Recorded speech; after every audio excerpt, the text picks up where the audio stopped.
I don't believe the word screwed was anywhere near the article, but okay, AJ, if you Well, want to read it that way. People have short, different reading short, comprehension skills in our country. That's fair. short change, Ken. Well, here's what happened. Inside Scoop time. Ken Rosenthal coming off Fair Territory. Encourage everyone to listen to that wherever you get your pods after this, or also on the YouTube channel for Foul Territory. Okay, Ken, I know the trade deadline watch came out again for The Athletic today, so I kind of want to open up the floor to you. The three keys were Ian Happ's no trade clause, the state of the Angels, and the trading of picks. You can pick all or maybe one of those, but wanted to open it up to you. The trading of picks is the one I'll talk about first because that was, to me, the most interesting thing I heard this week. And essentially, it comes down to this. The draft is Sunday. The draft starts at 7 o'clock Eastern on Sunday. At 5 o'clock Eastern is the deadline for trading competitive balance round picks. Those are the only picks that can be traded in baseball. And my understanding is, after talking to several people yesterday, is that there's a lot of action on those picks right now. In the first of those two rounds, it's competitive balance round A. Those are picks 34 to 39. And naturally, they're quite valuable. And as the draft nears, they become even more valuable because teams say, well, I'd love to have an extra pick. So it would not shock me to see a trade or two happen before Sunday involving those picks. And there are a number of contenders that hold those picks right now. The Royals are one. The Guardians are another. The Diamondbacks. So is it possible we'll see those picks move? Yes, it is possible. The Angels were another topic that we discussed today in our trade deadline watch, and essentially this all comes down to, as usual, owner Artie Moreno. They have some interesting pieces, and not just the potential free agents. Carlos Estevez, the closer, the best of those. They've got some guys under control beyond this year. Tyler Anderson is one, Taylor Ward, Luis Rengifo. And the question is, will the Angels trade those players? If you do trade them, you can, in a positive sense, upgrade that young core that you've got emerging. Zach Neto and Logan O'Hoppe and Sean Yuel, they've got some interesting guys. Ben Joyce. So you could continue building on that, but at the same time, if you trade some of your players under control for next year, you're not only ensuring what could be the Angels' first 100-loss season in franchise history, but maybe ensuring another 100-loss season next year. So that is a decision that Moreno is going to have the last say on, of course, and it will be interesting to see if he is willing to take a step back, to take a step forward, not something that he has been willing to do in the past. And finally, Ian Happ. The Cubs are in this funny spot. We don't know exactly what they're going to do yet. They don't know exactly what they're going to do yet, but Ian Happ made the point to our Patrick Mooney that his contract, when he signed it, included a no-trade clause. That was something he wanted. He doesn't want to leave. So all the speculation, if there is much about it, about Ian Happ, forget it. He's not going anywhere. That's why you sign an extension and ask for a no-trade clause. That's two shining lights of why you wouldn't want to go anywhere. Back to the compensation pick. Any inkling or any talk with the GMs or teams what that value is of that pick?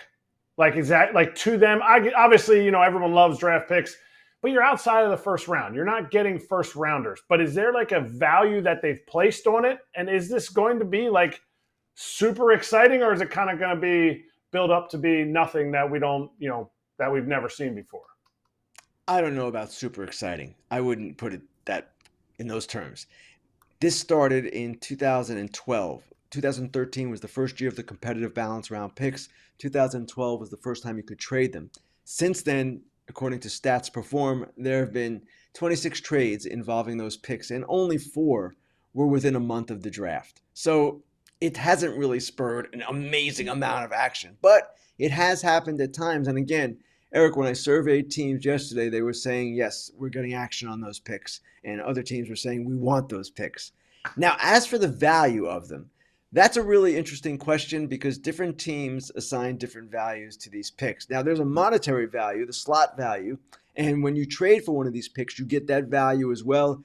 It increases the size of your draft bonus pool. You have more flexibility to do things. But exactly what that pick is worth, that is kind of a beauty in the eye of the beholder type deal, and teams have different views of that.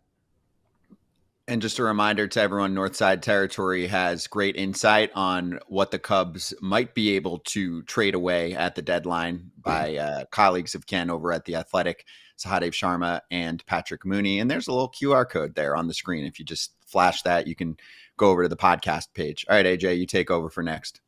All right. Well, first of all, nobody cares about the Cubs, so let's just go ahead and establish that right now. Classic. Okay. I mean, look, there they are. Cool shirt. Okay? Yeah. Anyways, we opened There's the Jason show. Benetti on that shirt. Oh, he's missing. I'm sorry. Well, he's in Detroit. He's in Detroit, Ken. I don't know Why if you is he in saw that. Detroit? Good question. I mean, there's a lot of reasons. Let's start with money, respect. I mean, there's a whole lot of reasons. But besides that, that's not the question, Ken. The question is, we opened the show talking about Pete Alonso possibly being traded. I don't think it's going to happen now. But you put out an article today saying Pete screwed two of his teammates because here's what I don't understand. Did he demand to say, like, I'll be in the home run derby, but only if you put me in the All-Star game? And then MLB folded and said, oh, okay, Pete, we'll put you in the All-Star game. And then how did it screw two of his teammates? Because MLB should want Mets in the game because that's a bigger audience. I don't believe the word screwed was anywhere near the article, but okay, AJ, if you Well, want to read it that way. People have short- different reading short- comprehension skills in our country. That's fair. Short change, Ken. Well, here's what happened. And what Pete said was he doesn't want to be in the Derby unless he's in the game. Now, at the time he said that, and this is in the article, I don't believe he had any idea or any thought in his head that that might have implications for two of his teammates, Francisco Lindor and Brandon Nimmo, but it did. Because Alonso turns out to be the Mets' only representative on the All-Star team. And why is he on the All-Star team? He's not the most deserving Met. Nimmo is more deserving. Lindor is more deserving. He's on the All-Star team, in my opinion, because MLB wants him in the Derby, because the Derby field has been thinned out this year due to injuries, due to guys not wanting to do it. So unwittingly, most likely, although we don't know for sure, but unwittingly, I would expect, Pete Alonso did end up shortchanging those guys. Those guys, at least one of them deserved to be there, and you can make the case certainly that both do. So I don't know what the answer is here. There's nothing wrong with Pete Alonso in the Home Run Derby. My goodness, he donates portions of his proceeds to charity every time he's in it. He is a guy who has won it twice. He loves the Home Run Derby, and people love watching him. But at the same time, the way the All-Star teams developed, and it's a complicated set of circumstances that I tried to explain in the story, that is what happened here. And it's funny, AJ, some people reached out to me or commented that, well, why are we writing about this? No one cares. Well, 160 people commented on it last time I looked, so they care. But it is kind of interesting how this all developed, and that was why I wrote it, because I wanted people to understand, hey, this isn't so simple. Also here, you should remember, the Mets didn't get hot until after the fan balloting started. So Lindor and Nimmo weren't really hot till mid-June either. They didn't get much support in the fan or player vote. They didn't win either of them. And that's why they ended up on the outside looking in. So he screwed him. That's cool, Ken. You can say it. It's all right. You can say it. Reading comprehension, AJ. Our country's failing. Writing comprehension too. I will add that. I've seen some writing. Obviously, the Athletic is brilliant, but there are some places that miss. I have one rebuttal here too. If people don't like it, you know what? Let's get some more superstars in the Home Run Derby. Thank you, Pete, for carrying an event that means a lot to the sport. And that's the part that bothers me. I mean, yes, can you make a case Christian Walker's got better numbers, although it's more related to his own teammates? Okay, there are a million shortstops already in the All-Star game. Like, I even looked at CJ Abrams. Technically, he's got more numbers ahead of Lindor right now, you know, and so there's a case to be made. It's not like Lindor is the MVP of the league with a 180 OPS plus or something, but the part of it on narrative, Ken, that does bother me, and I know you just talked about this on Fair Territory, and we're going to get to this later on our show. It is an underwhelming home run derby list. And the reason why that is there's many reasons. There's injuries. There's guys that don't care, that are kind of jaded from doing things. There's not a good relationship between the union and the league. That doesn't help the cause either. All of that adds up to fan suffering. And good for Pete in his free agent year for deciding I'm still going to be in this. And he just doesn't want to go there if he's just going to be a pawn piece. So, and they didn't have to take him, but clearly it was important enough to them, right? Right. And all those points are valid, Scott, and important, actually. And one of the things that bothers me here not just for the Derby, but for the game itself, is the seeming nonchalance of some people with regard to it. Players backing out, players claiming they're injured, etc., whatever the case might be. And let's not make any mistake, the poisoned relationship, and I will call it poisoned still, between players and owners, management and the union, continues to be a blight on this sport. If there was a better relationship, and I know what the owners are thinking, there'd be a better relationship if there was a salary cap. No, no, no, no. That's not how it works. But if there was a better relationship under the current circumstances, then you would see more cooperation. But you're not going to see more cooperation the way this relationship is now. Again, the owners will claim that the salary cap system leads to greater cooperation because essentially the players are sharing in the revenue. They get a percentage of it. But a sport like Major League Baseball with $10 billion plus in revenue should be able to figure this out without having a salary cap that the players are never going to go for it until, well, I don't know that they'll ever go for it. So it is bothersome, and it's something that I wish would be addressed in a better way, but that's not where our sport is. Hold on, Ken. Can you go back and make that voice again? Because I want to hear that on Saturday on our game we have together. So we're going to go. Let's throw it down to Ken Rosenthal to talk about the San Diego Padres. Go, Ken. Oh, the ownership voice? Yeah, the ownership voice. That's my favorite voice. Duplicate it. Yeah, it's gotta be natural. And that is a good call, though. I did not realize that, Ken. We have an AJ Ken combo on Saturday, so I need to set my DVR. I did not realize that either. I got to be ready. You might actually get to talk. Who is the poor play-by-play victim that has to be between you two? Is it Adam? Joe. I don't even know. No, it's Joe. Oh, it's Big Joe? Oh, Yeah. that'll be fine. I'm not worried about it. Joe's not even aware of this. Joe's not even aware of this whole deal. It's going to be great.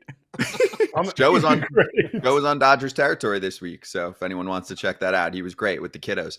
Okay, next up, I do have a super chat question from a fan. Ref is asking about Jake Berger at the trade deadline, and we can also just widen it to the state of the Marlins. So last year they trade for Berger to try and make a push. They make the playoffs. They add him to get a little more pop. He's got a lot of team control. I think he still has like 4 years left. But how deep would the Marlins go in terms of trading away assets that they have long term? And do you think some of this has to do with the fact that Peter Bendix has different players that he likes, so he's trying to implement his own Rays-like system?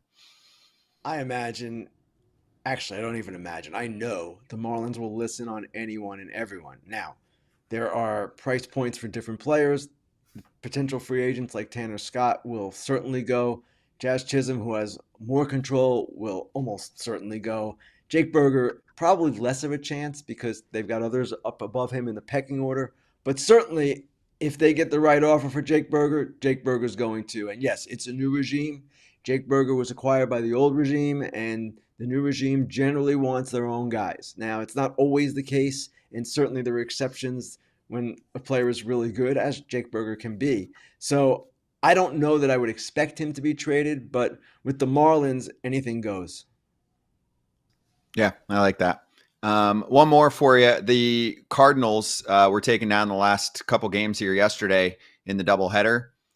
Do you still think this is a team that's going to be slight buyers, or do you feel like they might get a little more aggressive? I mean, I know the kind of word around them has been adding some starting pitching depth, but is there any chance that the Cardinals say, hey, in a weak year for the National League and even a team like the Dodgers with 10 dudes on the IL right now, could we kind of surprise some people and do more damage at the deadline than people think we'll do? It would go counter to the way they've generally operated in the past. I don't know that we've seen them make many dramatic moves at the deadline. Arenado and Goldschmidt were dramatic moves in the offseason. The Cardinals have not necessarily shown that kind of aggressiveness during July and the deadline period. That said, Scott, the point you raise is really good. Now, we all think of the National League as being the Dodgers, the Phillies, the Braves, maybe the Brewers now, but the Dodgers are vulnerable. The Braves are not the same. The Phillies are really good. There's no question about it. If you're a team like the Cardinals, why not get a little bit more aggressive in the hope of maybe stealing this thing this year? It's not out of the question that they could do that. They would need, I would say, one more starting pitcher and one big right-handed bat. But at the same time, if Goldschmidt and Arenado get hot, and they're getting a little bit better in the last couple of weeks, maybe then those are the right-handed bats. Those are the ones they need, obviously. So, yeah, I'd like to see them be more aggressive. I just don't expect it. I expect them to make kind of complementary moves to what they have. And if they make a bigger one, good for them.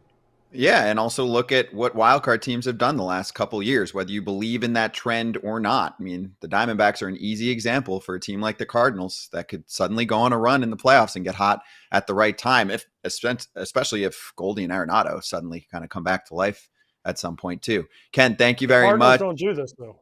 Like Ken said, No, I know.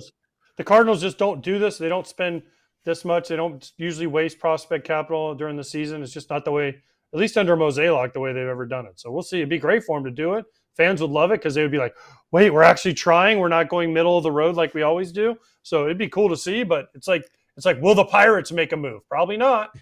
Just watch out though. Mo is towards the end of his career leading the front there. He has said that. He's got like a year or two left leading the front office. You just never know. He might get frisky and say, you know what? Let me see if I can go out with a bang. So just throwing it out there. I just want to, in case it ends up happening, man. We can revisit it. We'll see. Ken, thank you. What? When Mo goes one bow tie guy down, one left.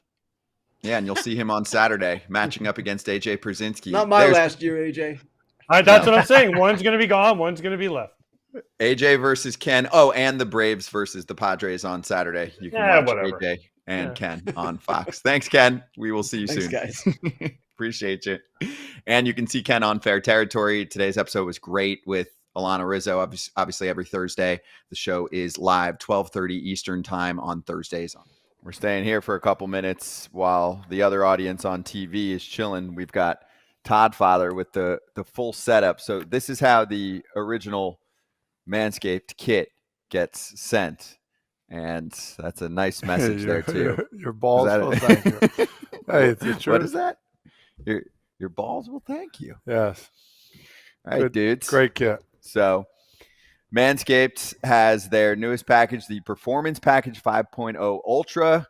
That includes the Lawnmower 5.0 Ultra, which you can see in there. That's the big boy taking up the most space, not the model 2 spots to the right of him, okay? It's the 5th generation trimmer featuring 2 interchangeable next-gen skin-safe blade heads, a standard one for taking a little off the top, and a new foil blade to go smooth wherever your heart desires. Also has the dual LED spotlights to provide contrast on multiple skin tones, 3 length setting combs, and best of all, waterproof for you. So there's free gifts in there.